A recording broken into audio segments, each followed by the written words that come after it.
All right, so Okay. start it off. All right, guys. We're going to get started here. My name's Paul. We're going to start off with a little bit of a video here so you guys can see. This is Planetary Defenders. So this is a trailer. You're like at the movies, okay? This is before the main act. I'm the main act. Alan's going to introduce me. But let's get going, and this is going to be a fun evening. This is all for you, so let's go. Christine, you ready? We are ready. Let's begin. Thank you. Okay, let's go. Potentially hazardous asteroids can show up anywhere in the night sky at any time. Oh, this might be something. Oh, you guys, look at that. Right now, it is absolutely a potentially hazardous object. If you guys were going to be here for a discovery, a PHA is definitely what you want. Yeah. This is a big rock, yeah. What would an asteroid that is a kilometer in diameter, what would it do if it hit the Earth? That is likely to end human civilization.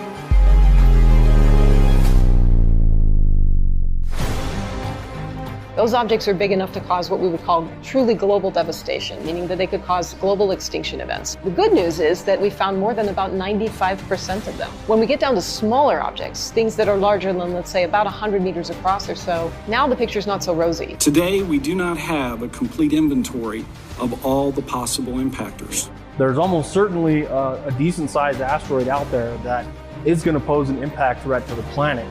We're just trying to find it right now. And that is something that NASA and the worldwide planetary defense community has been endeavoring to do. There's a huge community of astronomers that start observing it. From all around the globe, finding asteroids, tracking them, calculating their orbits. Asteroids don't care about international boundaries. It doesn't matter where the asteroid impacts. It affects, the entire humanity. In fact, anything alive on the Earth. I really like that I'm protecting the planet. Let's say we do find something that poses an impact threat to Earth. What next? The day is coming when Earth will get impacted. The dinosaurs went extinct because they didn't have a space program. We do have one. We can. So why stop there? We know it will happen. We just don't know when it will happen.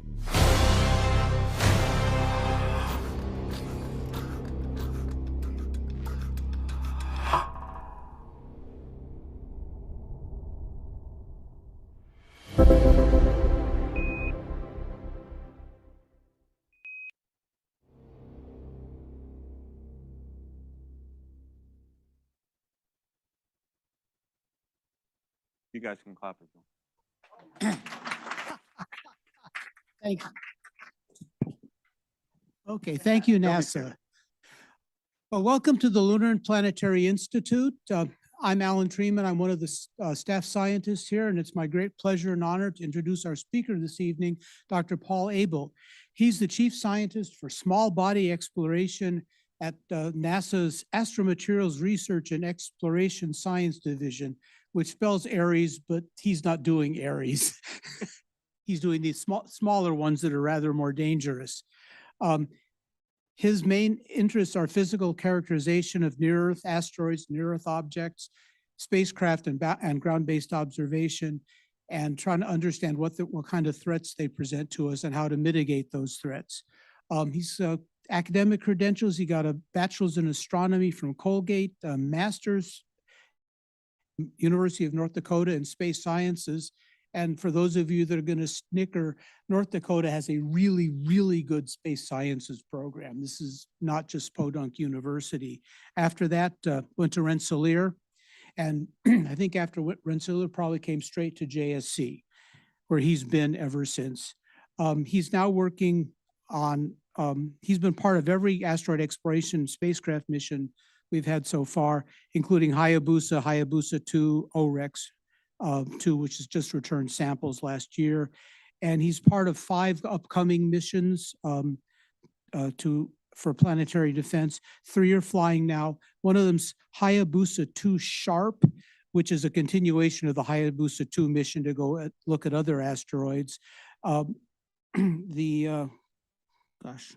There we are. OSIRIS Apex, which is a continuation of the OSIRIS Rex mission after it dropped off its samples here. And the third one is a a mission from the European Space Agency, ESA, to the asteroids Didymos and Dimorphos, which are the ones that we sent a spacecraft to and hit and impacted one of them and changed its orbit. So they're going to go investigate that further. He's also on 2 other missions that are scheduled to launch in the next few years. Ramses, which is to the asteroid Apophysis, and then a near-Earth asteroid surveyor mission was going to put out a big telescope to look for those smaller asteroids that they mentioned.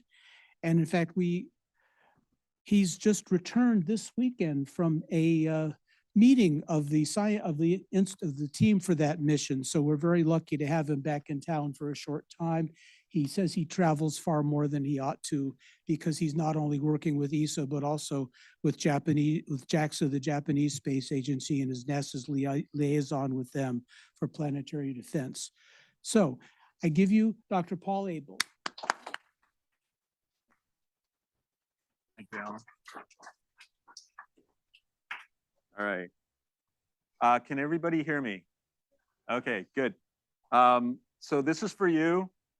This presentation is aimed at you guys, right? So if you have any questions, we'll have time at the end, but go through this. So I go by Paul. You don't have to call me here, doctor, professor, or anything like that.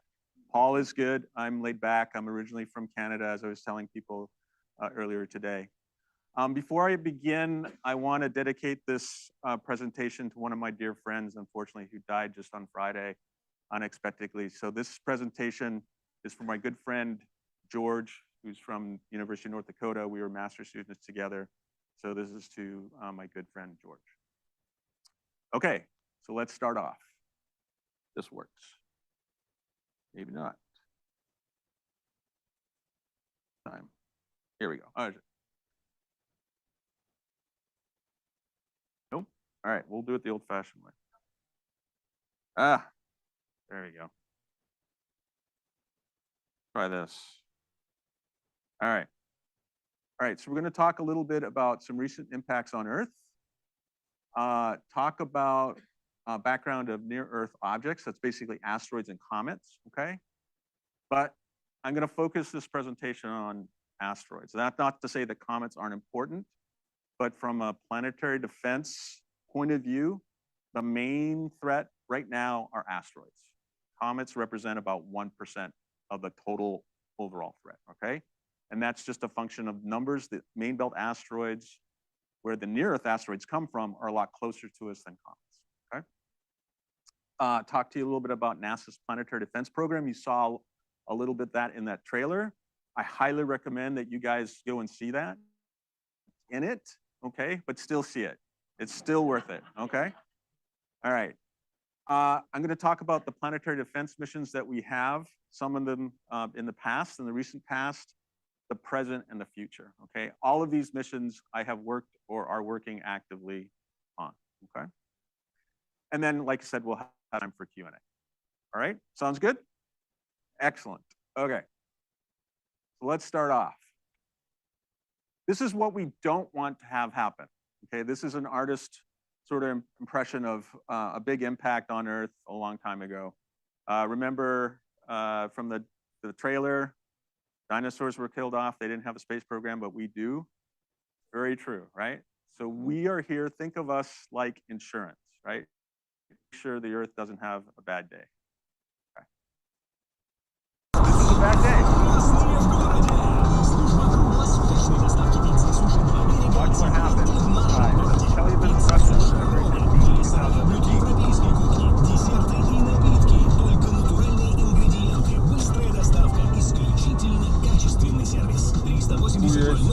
That's an asteroid coming in and exploding.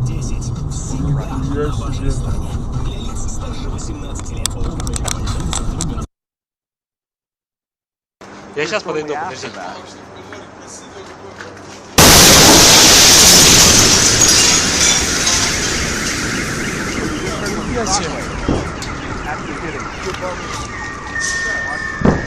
Listen.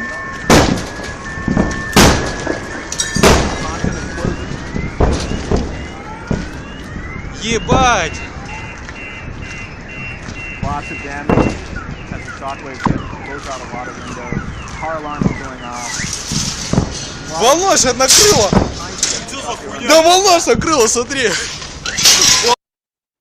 Okay, these videos don't have sound, but here's the shockwave hitting an apartment complex. Watch what happened to this store. Okay. People are rightly freaked out a little bit. Watch what happens to the ceiling.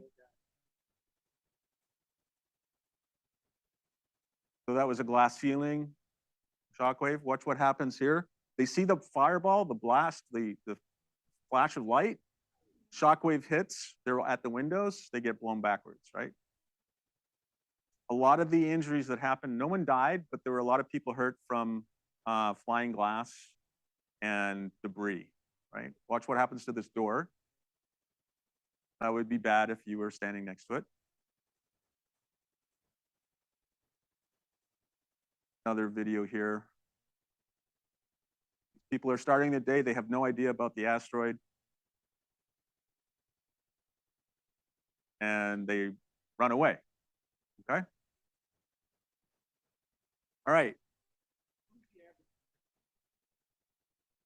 I'll tell you in a bit. Watch this. Okay, this is why you should always take evacuation notices, and even if you think they're false alarms, you should take them seriously. Okay. So here are some people. They notice the flash in the sky, and they're been told to evacuate. So this is a facility in Chelyabinsk, Russia, and they're going through this particular door. And it's, you know, there's a sense of urgency, but there's no sense of panic, right?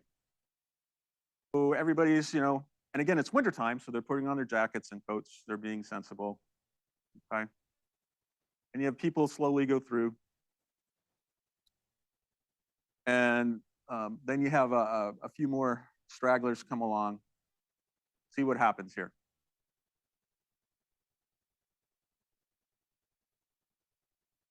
Okay? They weren't badly hurt. In fact, they had a friend who went to help. Unfortunately, he actually steps over the door while people are under it. You'll see here in a bit. This guy climbs out and then just drops the door on his friends. So I'm not exactly. I'll just close this down here. And hey, I'm just going to go over. So again, a little bit of a funny video. Fortunately, no one was hurt. Okay. So again, I just show that for grins and giggles. Okay.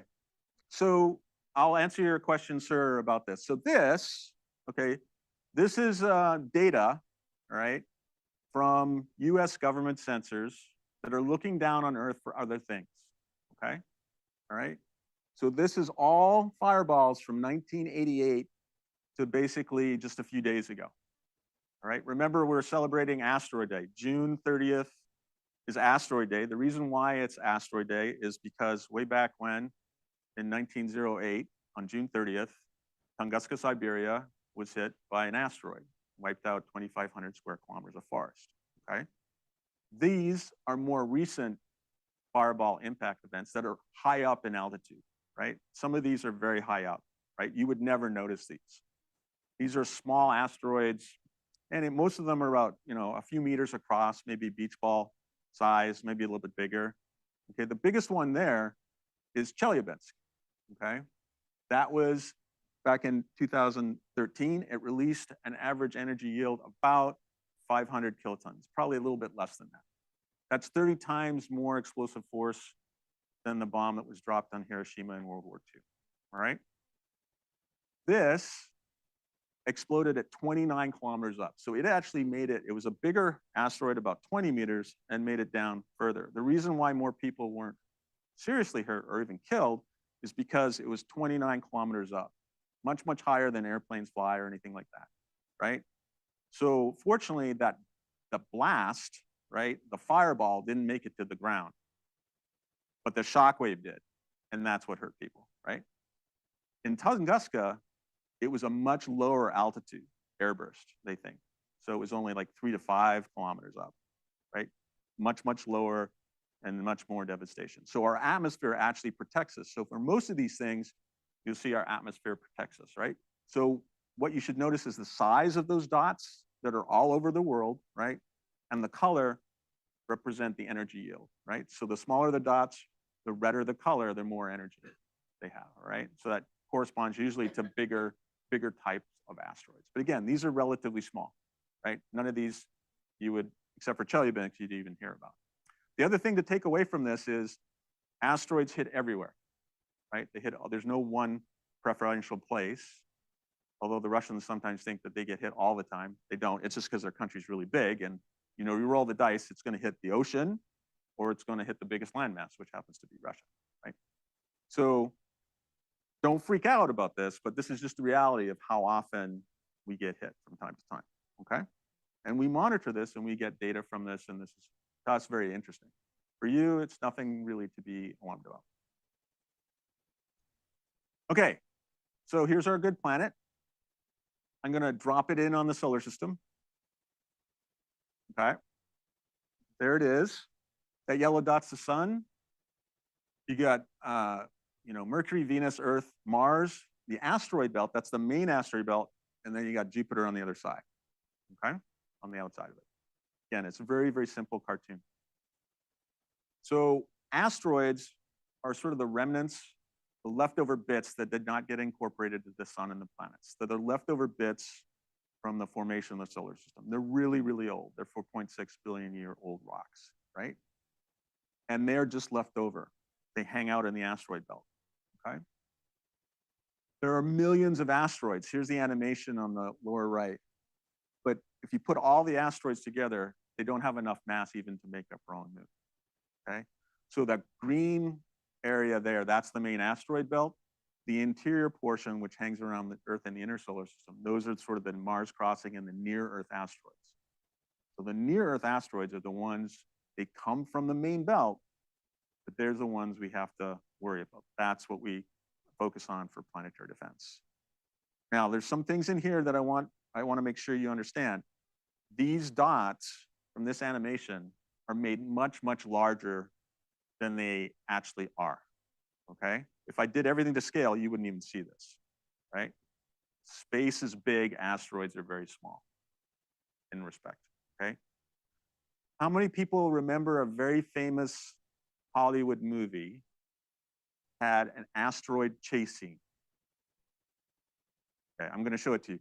But basically, really, really fun, totally unrealistic, all right?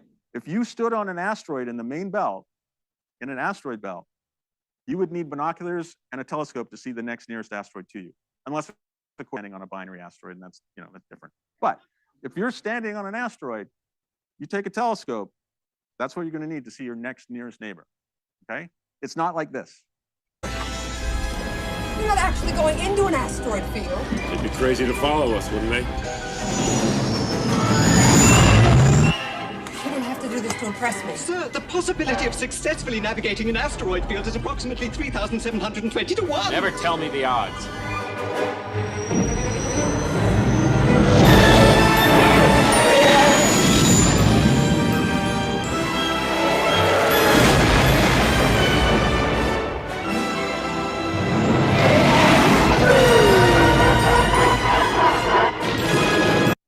Okay, that was really fun. Totally unrealistic. Asteroids don't even look like that, right? Okay, anyway, just, again, throwing that out there, all right? All right, so here we're back. Here's the Earth, here's Moon, here's Ceres.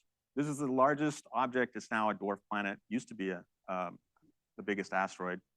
It's a dwarf planet, but it's the biggest object in the main belt, within the main belt, okay? Here we are. So here's 4 Vesta on the left. Here's Ceres on the right. You can see part of the limb. This is to scale. And all these other asteroids, most of them are main belts. These are all taken by spacecraft missions that have actually gone to these asteroids or flown by them. All right. So this is real spacecraft imagery, and it's to scale. All right. Ceres is about the size of Texas, about 1,000 kilometers across. Vesta's half the size. And then you have these other asteroids that are very in between. And this little one right at the bottom where I show up, you can barely see it. It's a little dot. That's Itokawa. That's the first near-Earth asteroid visited by the mission I worked on with Hayabusa, which is led by the Japanese, right? with NASA support. Okay. Right. These are two asteroids that we've recently gone to. The one on the left was the target of the Hayabusa 2 mission that the Japanese led, the JAXA Aerospace Exploration Agency, called Ryugu. It's about 1 kilometer in diameter. And then we had our target for the OSIRIS-REx mission that we brought back samples for recently, and this is Bennu. All right, it's about 500 meters across.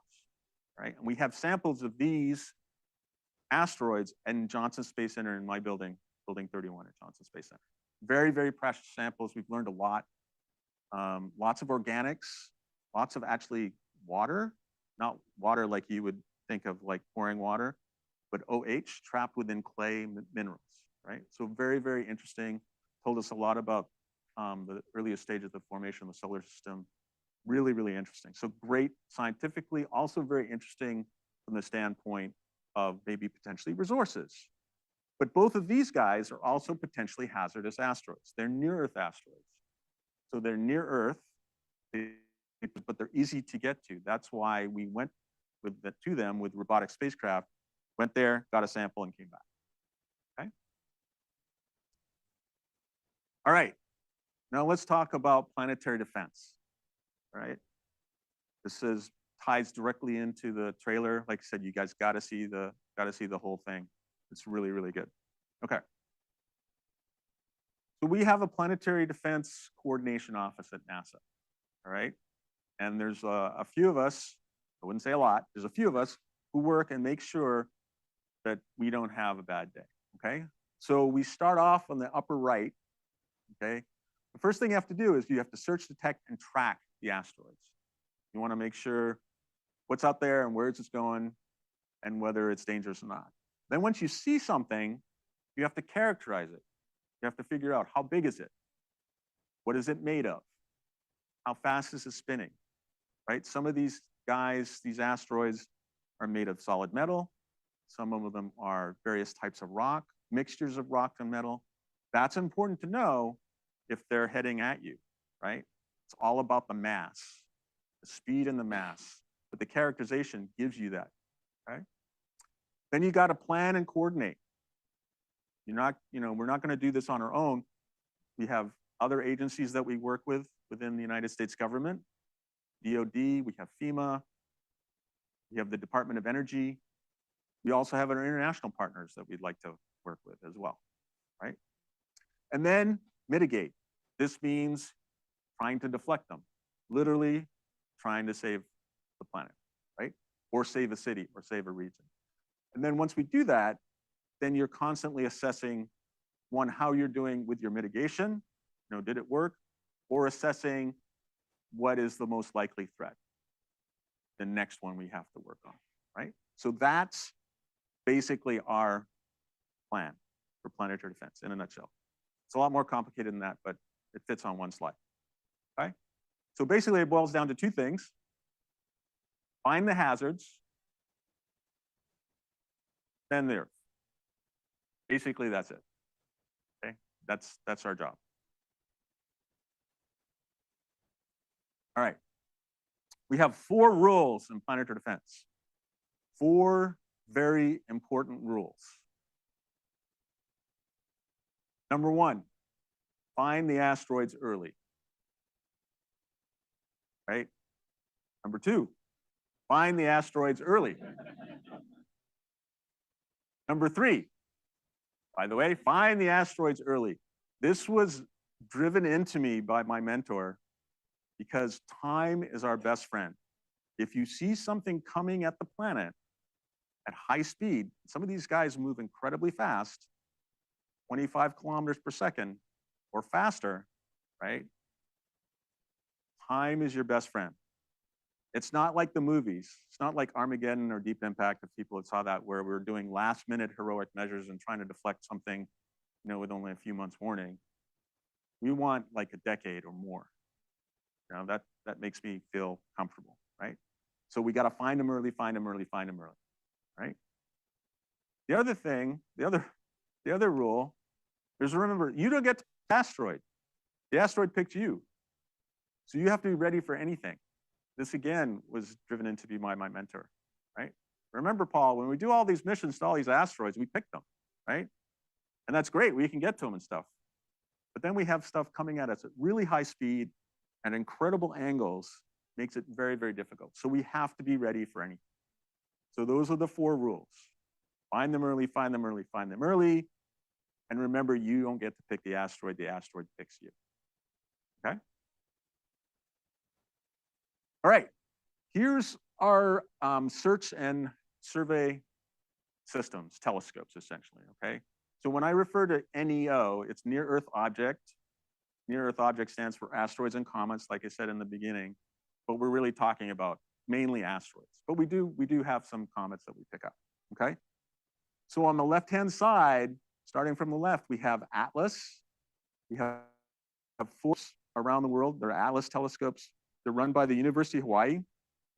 2 are in Hawaii. 1 is on Haleakala, 1 is on Mauna Loa. 1 is in South Africa near Cape Town, and 1 is in Chile. So they're spread out around the world, covering the sky. And their job is to look for last-minute small asteroids coming in with short warning time. So for this telescope, it's more about, hey, we see something coming, like the Chelyabinsk one. Hey, people, when you see a flash, don't run to the windows, right? Because that's bad, right? Shelter in place. You know, we're all familiar with that. Shelter in place, and you'll be fine. The other telescopes look for a bit bigger things. Catalina Sky Survey, Pan-STARRS, and Linear. Catalina Sky Survey, University of Arizona, right? Mount Lemmon, Tucson. Pan-STARRS has 2 telescopes. They're on Haleakala, Maui. And then the Linear system is in Australia, okay? These are our main workhorses that will do, this is their NASA-funded main workhorses for planetary defense to search and find near-Earth objects. There are other telescopes around the world, but we do the lion's share of finding things that are out there. Okay.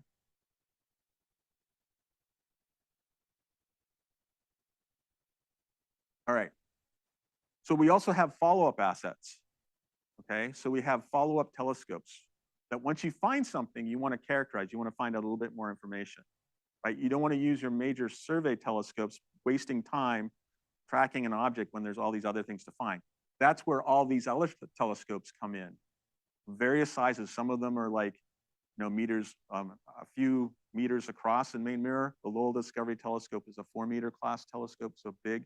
So you can get a lot of information about the physical characteristics of these objects. So they're really important. They don't find them, but they go and tell you, hey, this object is, we think, maybe 100 meters across, and it's made of rock and metal mixture, right?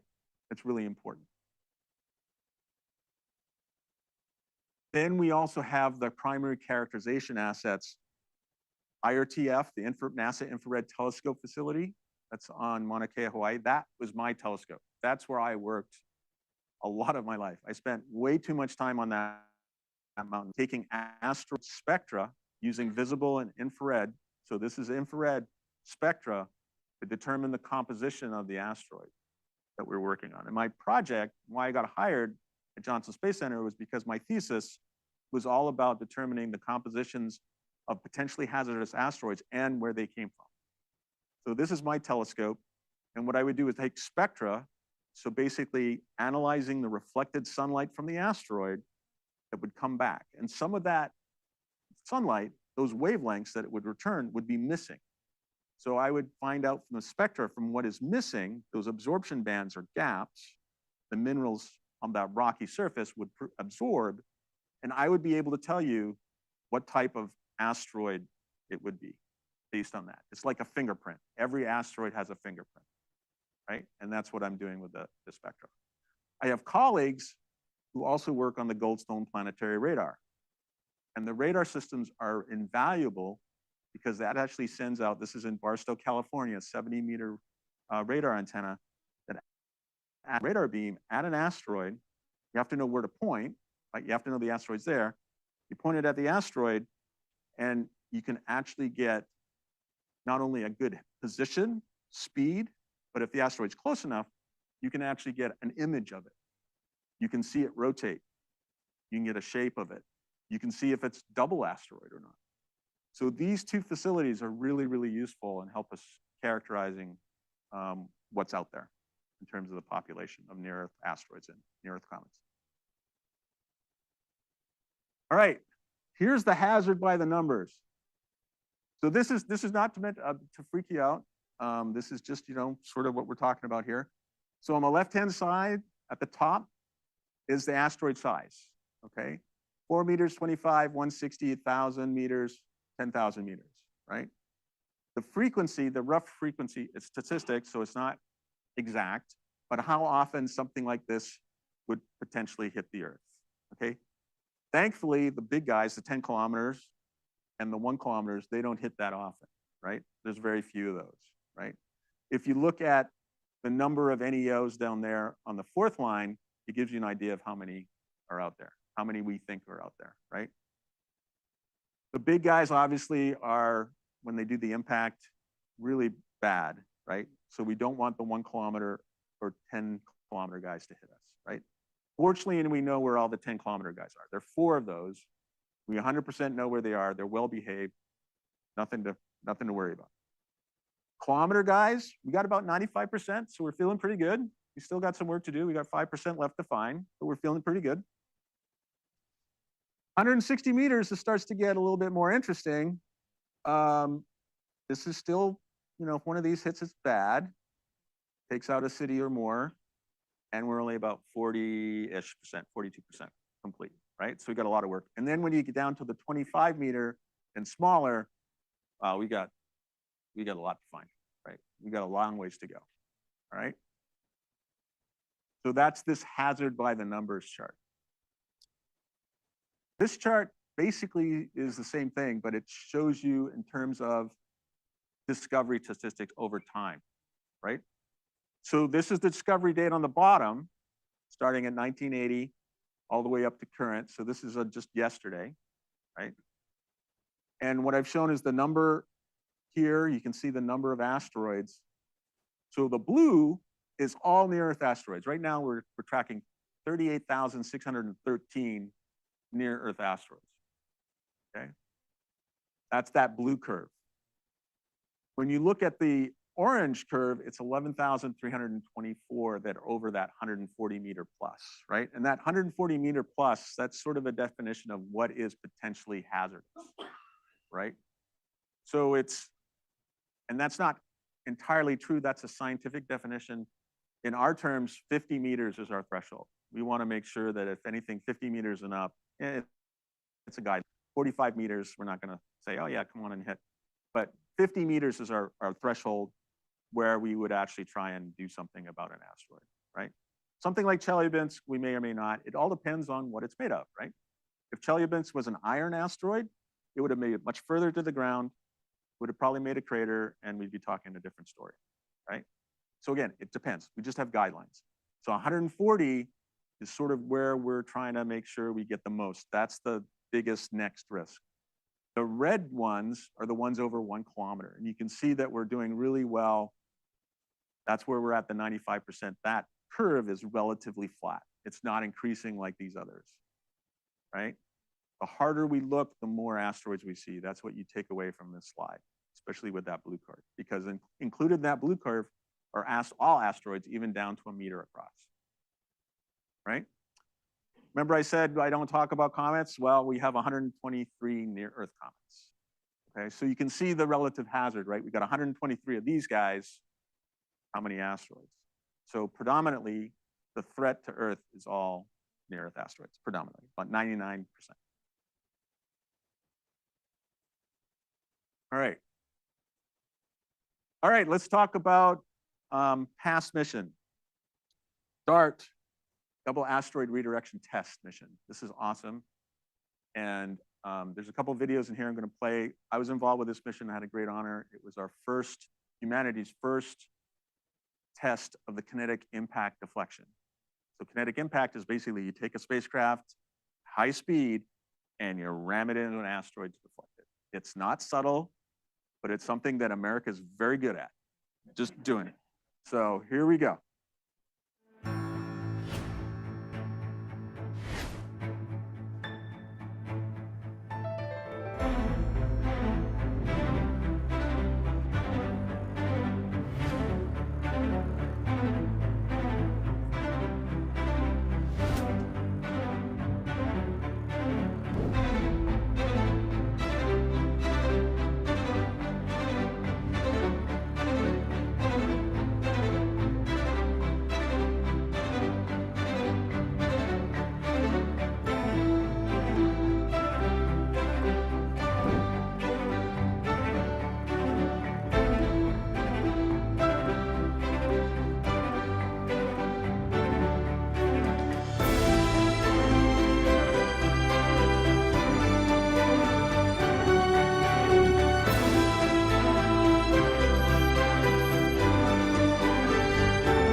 Okay, so that is an artist rendition of what happened, right?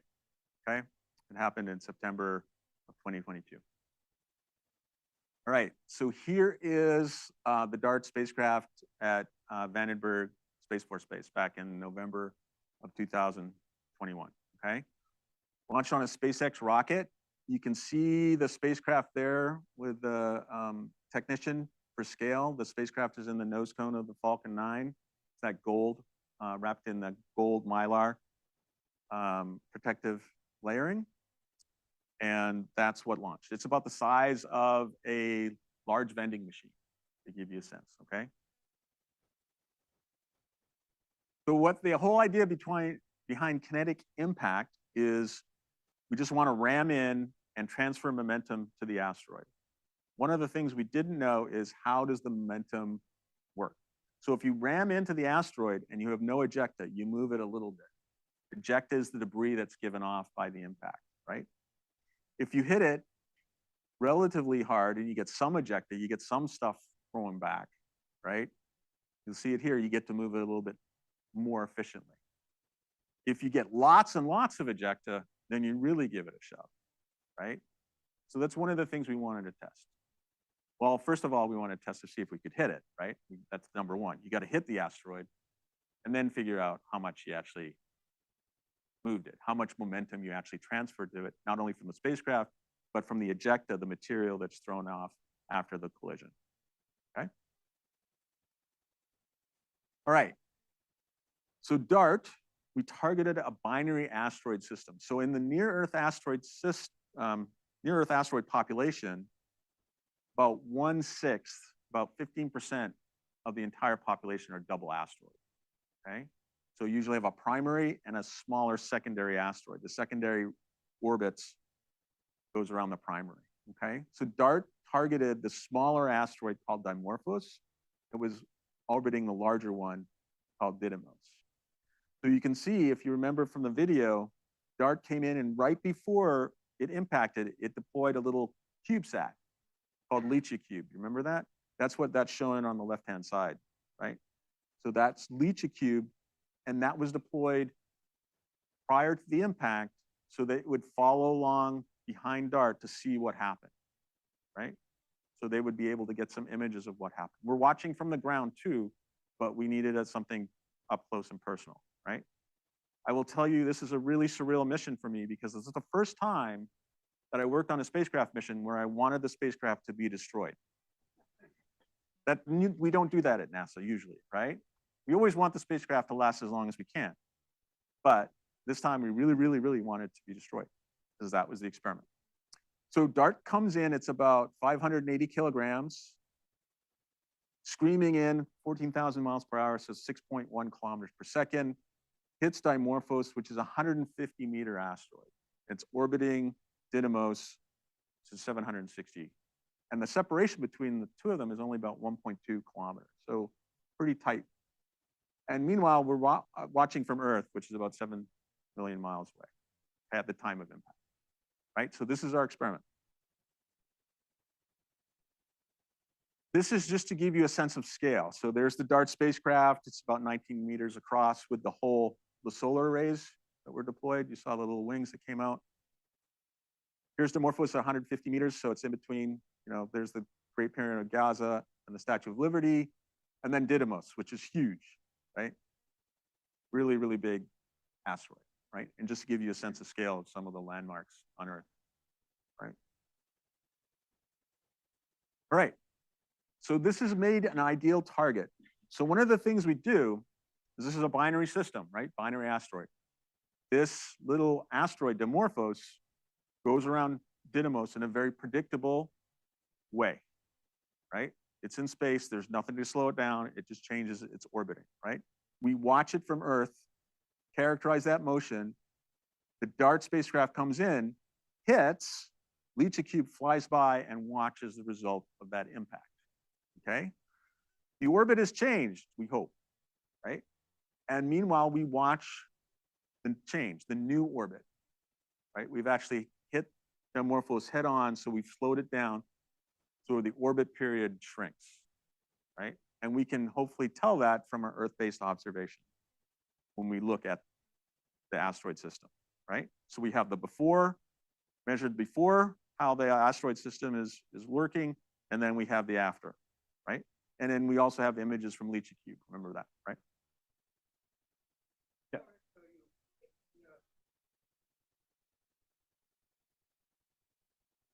So the question is, what happens if we hit Didymos and it starts to rock? So that's one of the things we think actually may have happened, but we need one of another mission to check it out, and I'll talk about that in a bit.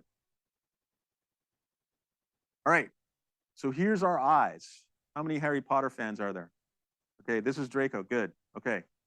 This is Draco, this is a good Draco though, okay?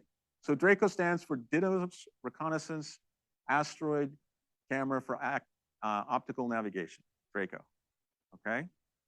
So that's Draco.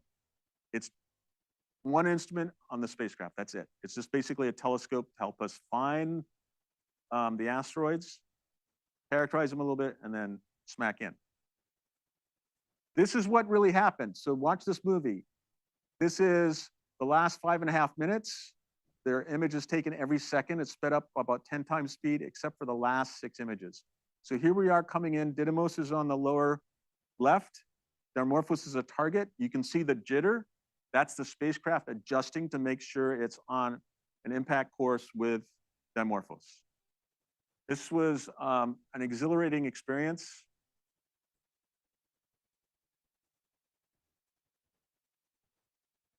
And bang. It was like being at a sporting event, a very large.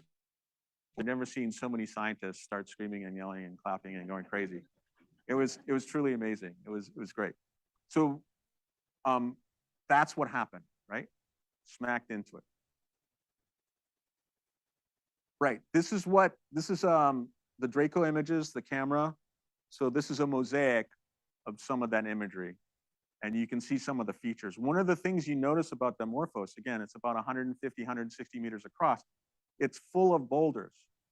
It is a rubble pile asteroid. It's very, very, we think, porous, right? We don't know for sure, but all bets are that this is a very object, right? Maybe 30 to 40%, maybe even higher, 50% porosity, right? Empty space. So the gravitational interaction from these boulders, this asteroid, is just being held together. It's very, very weak. But we also like to name things on the asteroid when we're trying to write papers. We have to have some reference points. So because we hit the asteroid, so we name things after percussion musical instruments. So these are all drums or things named after drums and things like that, okay? Because we had named the boulders right around the impact point, so that ABC, we named them ABC, so Arabake, Boron, Kakavela, right? I guarantee you this is not how Dimorphos looks now. We made a real mess. We hit it really, really hard at very high speed. This is roughly 3 minutes after impact. This was an image of Leachy Cube as it went by. It's about 54 kilometers away. So again, Didymos is in the lower part.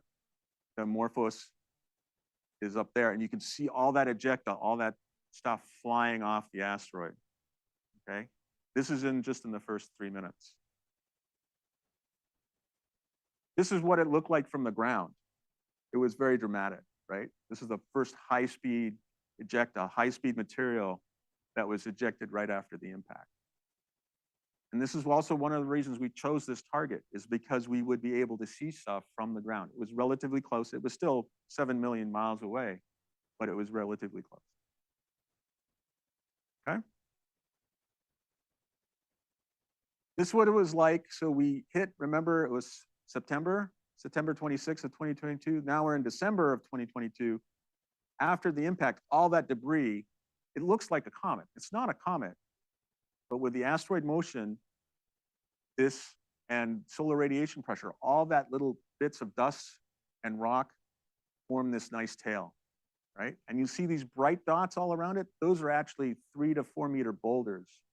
This is from the Hubble Space Telescope on a couple of long exposures. This is almost 90 days, 83 days post-impact. So you can see we've had a lot of eject, a lot of material, right? It's very, very pretty. but we actually really did a number on this particular asteroid. All right, so remember how I said we were watching? We're watching the system and we were characterizing the system and trying to get an idea of the timing. So this is how we do it. It's a binary system. So Didymos is in the middle, Dimorphos is going around it, and you can tell there's shadows. So Dimorphos gets completely eclipsed, it's in shadow, and then it casts a little shadow on Didymos. That's depicted down here on the lower animation, right? You've got time and brightness. So there's a dip for each time the asteroids are in shadow or cast a shadow. The little dip for the small shadow that's cast on Didymos, and then when Dimorphos goes down, there's a bigger dip, right? More light is lost overall. Those dips on that time, because the orbit is very, very precise and it's not varying, you can measure it. So we have a measurement of that before and after. That's how we know how much we've changed the orbit. So this is what we did. So prior, it's a bit busy, but here we go. From September 29th to October 4, all these data points you see here, all those little dots, they're measurement of brightness, okay? So you have a constant brightness and then you see a dip. You see where that yellow arrow is? That's the new dip. The previous dip was over where the gray arrow is, it's no longer there. So when it was doing an 11-hour and 55-minute orbit, that's where it should have been. But now the dips have moved to 11 hours, 22 minutes. So we actually changed the orbit period. That means we actually deflected the asteroid. So we changed by 33 minutes. That was way more than we thought it was going to be. We thought it was going to be about 7 minutes. So this was a pretty impressive result. It was really, really an amazing result. So we're very, very, very excited, and people were over the moon when they saw this. All right, so I have another video. Watch this. We're embarking on a new era of humankind. Didymos and Dimorphos make a great target. We needed an asteroid with a moon that you can see from ground-based telescopes around the world. We're doing this mission to prove that we can deflect an asteroid. 5, 4, 3, 2, 1. And liftoff of the Falcon 9 and DART on NASA's first planetary defense test to intentionally crash into an asteroid. Even if we do everything right, our sensors work well, our spacecraft is doing well, even then, we might still miss. 4, 3, 2, 1. For the first time ever, humanity has changed the orbit of a planetary object. NASA confirms that DART successfully changed the targeted asteroid's trajectory. Using the ground-based telescopes around the world to watch the system and see how it's affected by this impact event. This is a watershed moment for planetary defense and a watershed moment for humanity.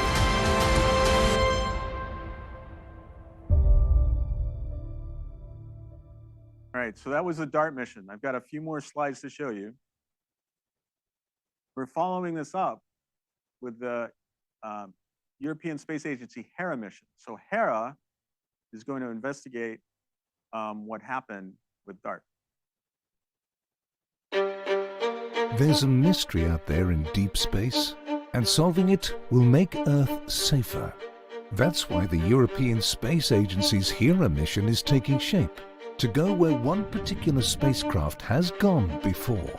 On the 26th of September 2022, at 6.1 kilometers per second, NASA's DART spacecraft crashed into the Dimorphos asteroid. Part of our solar system changed. The impact shrunk the orbit of the great pyramid-sized Dimorphos around its parent asteroid, the mountain-sized Didymus. It also sent a plume of debris thousands of kilometers across space.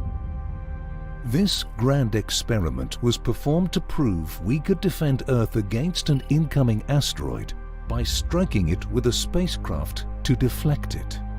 DART succeeded, but that still leaves many things scientists don't know. What is the precise mass and makeup of Dimorphos? What did the impact do to the asteroid? How big is the crater left by DART's collision? Or has Dimorphos completely cracked apart, held together by its own weak gravity? That's why we're going back with ESA's Hera mission. After a 2-year trek through space and a Mars flyby, Hera will go into orbit around Dimorphos and begin its crash site investigation. This will be a hazardous undertaking.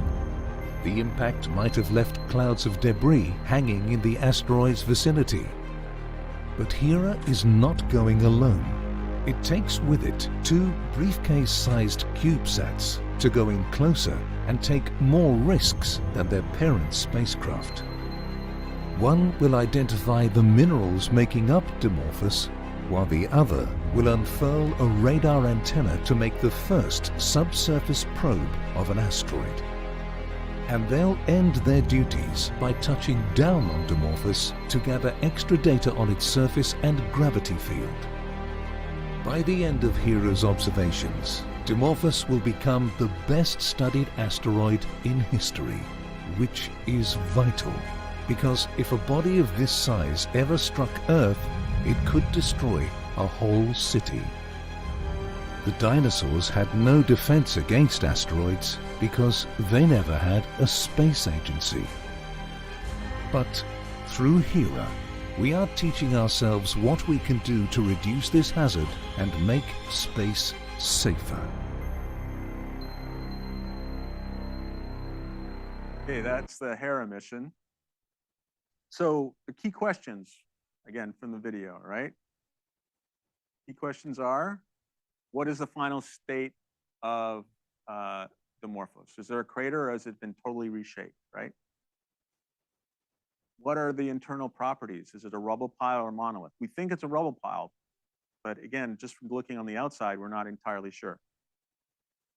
And what was the actual momentum transferred by the impact? So if we have the mass, the Hera spacecraft can measure the mass, then we can figure out what the actual momentum was, okay? So we have a lot of unknowns. We don't know the strength, the mass, the density, porosity, the internal structure, but we have a lot of things known about the DART spacecraft, right? How it hit, what angle, what the impact or mass and shape was. So from all of this, when Hera goes there, we can study these properties of Dimorphos and tease out that information, right? So it's very important. This is just to show you some of the key components. One of the things that's really interesting about the CubeSats is there's an inter-satellite link. So they'll be able to talk to each other and talk to the main spacecraft, Hera, and be able to get even further information about the asteroid, right? So they'll be able to do some very, very unique maneuvers, studying the gravitational field and other things that they're designed to do. So one of the things is Milani is the CubeSat. It does the mineralogy and dust analysis. Juventus does the gravity and interior. That's the one that has the radar on it, right? To penetrate down and figure out what the interior is like. This is some of my friends in the lower left there. This is, again, to give you the size of the sense of the scale of the spacecraft. It's not very big. These spacecraft aren't really, really big, but they can do a lot for us in relation to planetary defense. And this is an international endeavor, right? So that's why NASA and ESA are working together. We have NASA's DART mission. We have ESA's Hera mission. So stay tuned. Next year, October, we'll probably have some good results from Hera. It'll arrive at Didymos and Dimorphos. All right, the last mission I'm going to talk about, this is one in the future. This is NEO Surveyor. It's designed to find and catalog near-Earth objects. okay? It responds to the mandate that we were given back in 2005 to find 90% of the NEOs larger than 140 meters within 15 years, okay? So ideally before the end of 2020. We're a little late, but we're gonna catch up, all right? It's an infrared space telescope that is designed and optimized for finding near-Earth asteroids that are most likely to hit the Earth, okay? And this is why. Remember when I showed you this slide, this is just a different version of it. Larger than 140 meters, that's what it's supposed to find. We're supposed to find 90% of those. We've got 25,000 we think. We've only got about 40% of those find. NEO Surveyor will help us find all these guys, right? This is the spacecraft. So it is basically an infrared telescope, has a big sunshade on the one side, radiators on the other side, and an aperture cover that comes off so you can see. This is a cutaway on the side so you can see the optical path. It's all infrared. It is stationed at Sun-Earth Lagrange point 1. I'll show you a diagram of that to explain of actually where it is, because it hangs out in between the Earth and the Sun. It's a 50-centimeter telescope. It's not very big, but it's very powerful because it looks in the infrared, right? These channels. So it looks for the heat from the asteroid. It also has a very wide field of view, 11 degrees, right? Just for reference scale, the full moon is half a degree. So this is 11 degrees. So it'll cover a lot of sky simultaneously. It's going to be launched in September of 2027. It operates 24/7, and it doesn't have to worry about weather, right? So that's the advantage over the ground. Here it is. So here's Earth. See these yellow lines? This is the area that our ground-based telescopes operate at. This is where they look, right? They have to operate at nighttime. They can't operate during daytime. This is a field of a previous test spacecraft. Actually, it was an astrophysical asset that proved the concept for NEO Surveyor called NEOWISE. That thin line was its field of view, but it was very useful because it proved the concept of infrared detection of asteroids. Again, I showed you the spacecraft. This is the goal of it, trying to get to 90% in 10 years. We think we can operate this even longer than 10 years, maybe even 15 years. And this is where it hangs out, and this is what it can see. Remember Chelyabinsk, the very first asteroid? That came from the direction of the sun. We had no idea it was coming. No one, the Russians, Space Force, nobody had an idea that it was coming, right? Because it came from the direction of the sun. NEO Surveyor, because it's positioned at the L1 point, the Lagrange point, which is a stable area of space, you put it there, can hang out there for a long period of time. It doesn't have to maneuver, doesn't have to station keep that much. And this is where it can cover. So it can look back along Earth's orbit, and especially in the direction of the sun, and pick up things that are coming at us that the ground-based telescopes could not see. So we work in tandem. You probably have heard about the Vera Rubin telescope that was just had the first look revealed probably last week. Vera Rubin covers this area, right?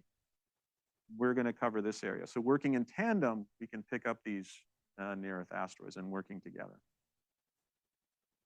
This is why we wanted to use the infrared, right? So if you use the infrared, on the top part, you look at those 3 asteroids, all of them in visible light look the same. You have a small bright one, a medium sort of grayish one, and a big dark one, right? They all look the same. So how do you tell just from visible light what the size is, what the diameter is, how the mass is? That's really key when you're talking about planetary defense. So if you look at infrared, you've got the same asteroids, but the brightness corresponds to the size. So you know what you're dealing with. This is why infrared is really good. These are background stars. This is an asteroid that was picked up. This is a sample from the NEOWISE. Remember the proof of concept? That's an asteroid. You know right away that that's there, right? Stands out like a sore thumb. Easy to find in infrared wavelengths. I said this is from NEOWISE. And once you get the asteroid, you can track its motion, you get an orbit, and you get a size. That means you get the velocity, and you have an idea of the mass. That means you have an idea of the hazard and how much you should worry or not about this particular object. Okay, just a couple more slides. One of the things I'll point, there's a QR code here. So in just last year, late last year, the United Nations named the year 2029 for the year of International Asteroid Awareness and Planetary Defense. That's because an asteroid Apophis is coming by in 2029. So stay tuned for that. You can do the QR code. You can pull that up, but I highly recommend people to look at that. There'll be lots of activities. And again, Apophis is going to come very close, closer than our geostationary satellite ring. It'll be naked eye visible for people in Europe and Africa. Yeah, that's how close it comes. And it's about a 300-meter asteroid. All right, this is the last slide. Here's the, you can see the dinosaur. It's a QR code. But this is the Planetary Defense Coordination Office, Planetary Defense. Go there. You can do that QR code. It takes you to the Planetary Defense website. Our motto in Latin, basically here to save the day. That's the direct translation, all right? So that's what we are here for, right? Think of us insurance. A low probability event of an asteroid impact, they can have very, very high consequences, okay? So think of us like insurance, only maybe we're a little nicer than insurance people. But we're here to save the day, okay? With that, I will take questions. Thank you very much. Paul. Hello, Paul. You have a question online, YouTube? Well, let's start with that online question and then we'll go to the room here. Go ahead. Okay. In an ideal world, wouldn't an extra linear telescope be situated in the northern hemisphere as well for more total coverage? Yeah, it's a really good question. So whenever you are looking for planetary defense assets, because one of the things you want to have is coverage not only north and south, but also longitudinally, east and west, all over the planet, right? Again, weather effects, but also just general coverage. Asteroids come at you from all sorts of different directions, right? So having telescopes in the northern and southern hemispheres are really important. That's why the Atlas telescopes are in the northern and southern hemisphere, right? So we're trying to get more assets. Right now, we're a little bit biased to the northern hemisphere, but we're trying to get more assets. And again, the Vera Rubin telescope that just came online, or will start to come online later this year, that's in Chile, so that's the southern hemisphere. But yeah, it's a very good question. We'd love to have another linear in the northern hemisphere. Just cut money. Questions from the room? Yes, ma'am. Two-part question. What wavelengths in the infrared are you using? So the infrared wavelengths, it was on the slide, I probably did show you, but like around 4.5 to 6 micron, 4.5 to 5 microns-ish, and then 6 to 10 microns. So are you planning on using the Vera Rubin telescope at 40 terabytes of data per day? It looks to me like that would be optimum for if you could process that amount of data. yeah, so we're working in conjunction with Vera Rubin. Vera Rubin looks at a different part of the sky. They can help us out with some of the asteroids in terms of the colors, right? So Vera Rubin looks at a different part of the sky than we do, right? What Vera Rubin provides for us is the actual colors, right? We get infrared, so they look invisible, we get that. So by combining the two data sets, right? So we're going to produce a lot of data too. Vera Rubin's going to produce a little bit more data, but Vera Rubin also does other things. Like our LEO Surveyor is primarily an asteroid search telescope. Vera Rubin is designed to do a whole bunch of other things, but it does asteroids, but it's not optimized for asteroids. So we're working together to pull out as much information on the asteroids, especially not only the main belt asteroids, but the near Earth asteroids as well. Good question. Thank you. LEO Surveyor, who's going to process the data? Where does it go? So the data goes to LASP in Colorado, so University of Colorado. So the data will go down there and then be transferred to Caltech. So there's an organization in Caltech that will process the data for us. We'll have a science team. JSC is not involved in the processing. Well, we're not involved in the processing. Basically, I'm the involvement from JSC. So I help, one of my roles is I'm on the comet working group. So some of the comets, again, one of the things we have to do is look at the comets. And I'm also involved in identifying those asteroids that we see that are going to be what we call low delta V targets. In other words, asteroids that come very close to Earth that are easier to get to from a spacecraft standpoint, right? So again, the dual purpose of this is not only will it find, NEO Surveyor will find dangerous asteroids, but it also will find opportunities. It's really a foundational asset because it will protect the planet, but also tell us what's in our backyard and things that we may want to go and visit. We can like provide a geologic map. So some of the asteroid mining community, they're going to be really, really interested in this data set because they'll be able to figure out where to go and where to prospect. I had a question. I have the mic. Sorry. You had mentioned earlier that asteroids have different densities from like the one that's porous that you hit, right, all the way to metallic, heavy metallic. Are you able to extrapolate if you hit a heavy metallic object, how much that would change the orbit? Yes, so we're able to do that from some of the modeling. So first of all, you do modeling to figure out like how effective the kinetic impact would be, right? If it's highly dense and that comes to mass versus a porous, right? One of the things that helps us is this particular asteroid was very well studied. So we had an idea of the composition. So we already had a range of the possible densities it could be, right?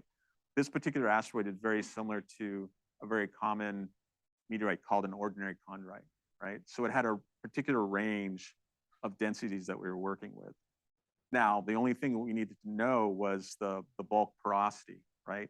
How porous it was. You could have a material density, but for the overall asteroid, if it's like 10% porous or 50% porous, that's going to be very different. So you model that and you can make a range, an estimate of, okay, here's the possible ranges, here's the possible range of then therefore of mass, and therefore we can figure out how much our momentum has been calculated.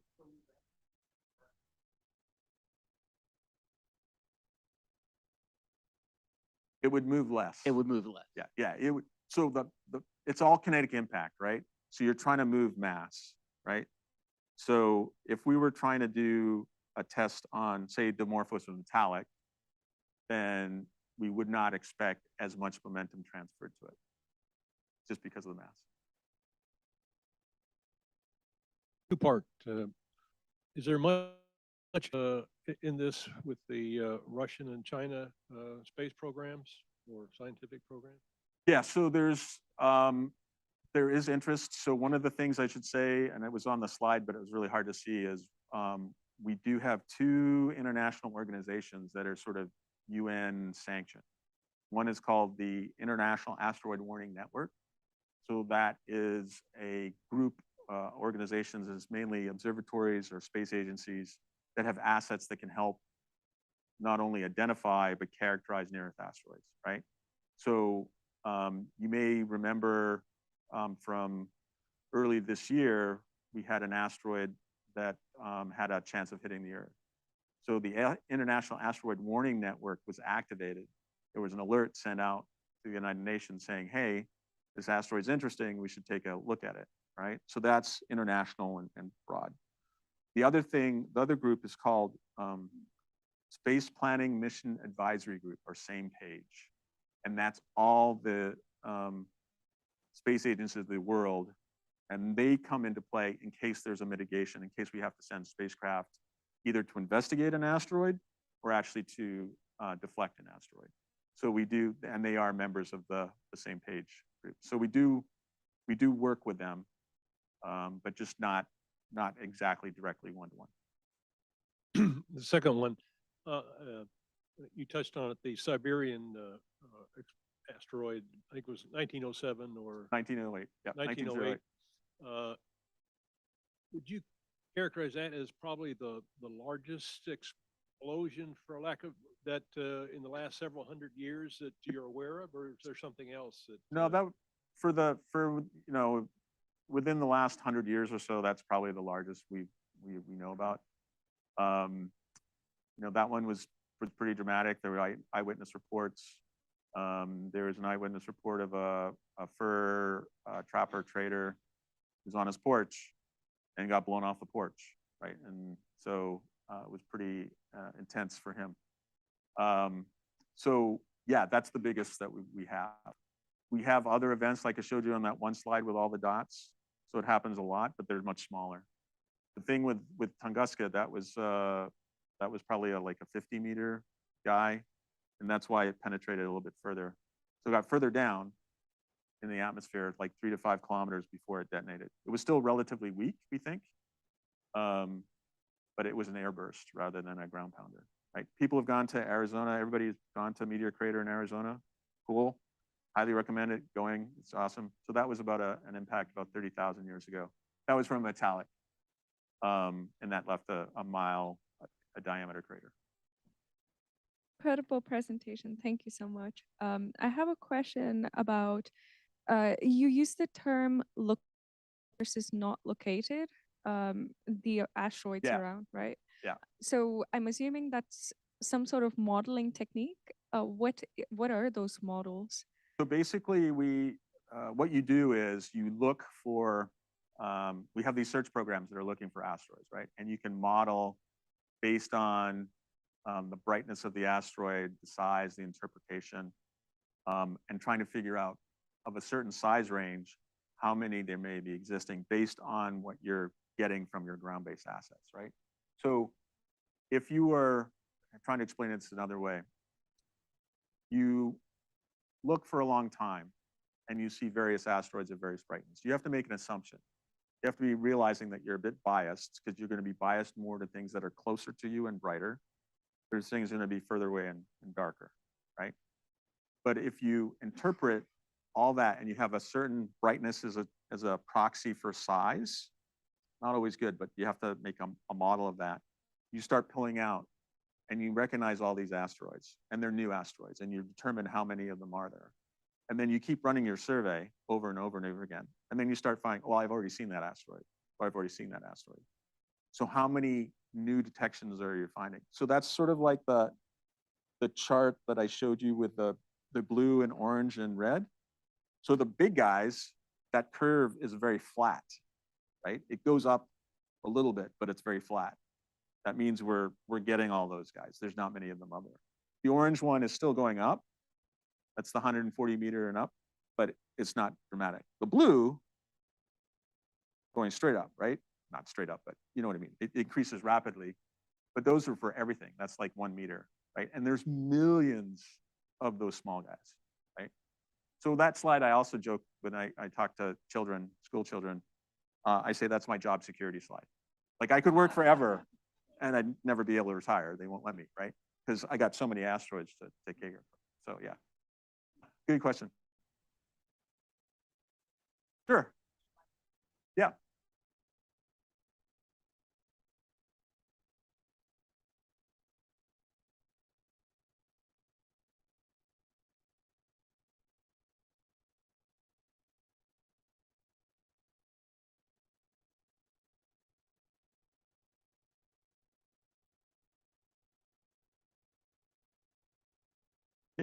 Yeah. So that's a great question. So some of us have been like worrying about this for a while, right? So we were recognizing that, holy cow, we got Vera Rubin coming online. We got Annual Surveyor coming along in 2 years. Oh my God, this tsunami of asteroid detections is going to come at us, right? Because it's not just the near Earth asteroids, it's the main belt, right? And there's so many more main belt. So Vera Rubin discovered like 2,000 main belt asteroids and 7 near Earth asteroids, new ones. So fortunately, we planned ahead. At least we tried to plan ahead as much as we could. And I have friends who work in the Minot Planet Center, okay, which is the Center for Astrophysics in Harvard. And they have pipelines to take in that data and make sure that all those asteroids are going to be cataloged. Now, the issue with the new discoveries is, and especially those, is they have to be followed up. Remember the follow-up? One of the things is not just to show that you've detected the asteroid, you have to follow them and track them and make sure you have an orbit. So that's another reason for having the follow-up telescopes, right? It's not only just to characterize them, but following them and making sure they have very accurate orbits so that they can get a designation and they can be cataloged and they can be further tracked. So I can't give you an exact answer, but the idea is we're prepared for this influx of data. What's going to be more important is how much follow-up capability are we going to have to be able to handle all these asteroids. Some of them we're not going to be able to follow up right away. We're going to focus on the near-Earth asteroids because that's a hazard. That's the thing that's most important to us, right? That's the thing we have to worry about. That's our job. That's our mandate. The main belt, really cool. And we probably need to know where those are because they are going to be really annoying because they're going to get in the way of all our near-Earth asteroid discoveries, right? Because there's this sky confusion. So we need to know where they are, but we're focused more on the near-Earth asteroids. Good question. Yeah, when you showed the DART impact, yeah. It slows down the object, but it makes the orbit a shorter elliptical orbit. Yeah. So for like future impacts, would we always do that, or would we want to send it into like a hyperbolic orbit, depending on how massive it is and out of the solar system? Like, what would we potentially do? So remember the fourth rule, right? It's the fourth rule. The fourth rule is you don't get to pick the asteroid picks you. So we picked DART because we wanted to test some things, right? We wanted to test the momentum transfer. We wanted to make sure we could hit the asteroid. So the kinetic impact is one technique that we have in our toolbox that we could utilize, that we could use to help deflect asteroids. But it won't work in every case, right? So if you have a really, really big asteroid, a heavy metallic one, right? That's very massive, and maybe you don't have enough warning time, right? Maybe you only have, picking a number here, 2 years before impact, 3 years before impact. That's short, and you may not be able to use the kinetic impact. So then we have to use other techniques, right? So if you have to use other techniques, then we're talking about nuclear explosive devices, right? And you're not trying to blow up the asteroid, but what you do is you set off the nuclear weapon next to it, and the high energy X-rays and things like that vaporize the hemisphere of the asteroid that it's facing, and that acts as a thrust and then moves the asteroid away, right?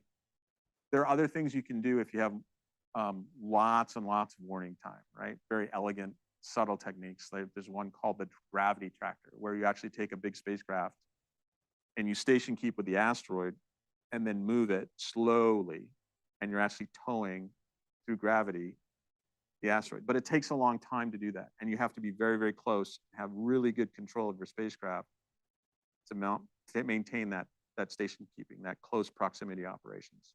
Really hard, but you need a long time. The other way you can do it, if you have a long time, is you can take that spacecraft, but instead of towing it, you can do what they call ion beam deflection, where you turn your ion engines, electropropulsion, you turn your ion engines on the asteroid and you blow on it, literally, and you're blowing it away, right? Now you have to have ion beam engines on your other side, otherwise you just move away from the asteroid, right? So you got to push and then from the back end and the front end, right? Those are very subtle techniques. They take a long time. Our best techniques for high kinetic effect are the kinetic impactor and the nuclear explosive device. But again, it just depends on, every asteroid is different. We go through tabletop exercises all the time trying to game, like, hey, you got this asteroid. I remember one very vividly where we had one and it was a binary asteroid headed to Tokyo. We had to save Tokyo. Most of the times we fail. This time we did. It worked. We saved Tokyo. And I remember one of my Japanese colleagues came up to me and said, it was really good that we saved Tokyo. You don't understand how good it was that we saved it. I'm like, yeah, I get this. So yeah, but yeah, we play things around and game it out. But yeah, fourth rule. The fourth rule is really important. Yeah. Well, okay, one more and then we'll wrap. Okay.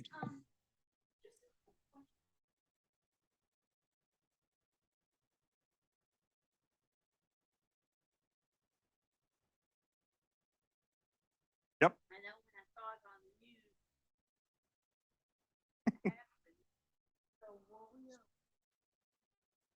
So those are small. So small asteroids like that are really hard to track, right? So we have another office that characterizes the meteor environment and things like that. They're in Marshall. But for those small asteroids, we don't track them. It's like they come out as unexpected. And again, usually no threat, bright fireworks in the skies type of effect. Maybe get some meteorites in the ground. They're really great scientifically. Some of us, when we hear that and we see the videos, we've actually gone out and recovered meteorites, right? So we've done that. So it's a great tool because you can get there quickly. You recover fresh meteorites. They're pieces of asteroids. It can tell you a lot about it. So great for science. Good question. I think we got to wrap Okay. up. Yeah, yes, we have to wrap up now. I think Paul's going to be available out in the main will. hall if you have other questions. I invite you to come out and have some refreshments with us. And if you have further questions for Paul, please ask then. And thank you very much.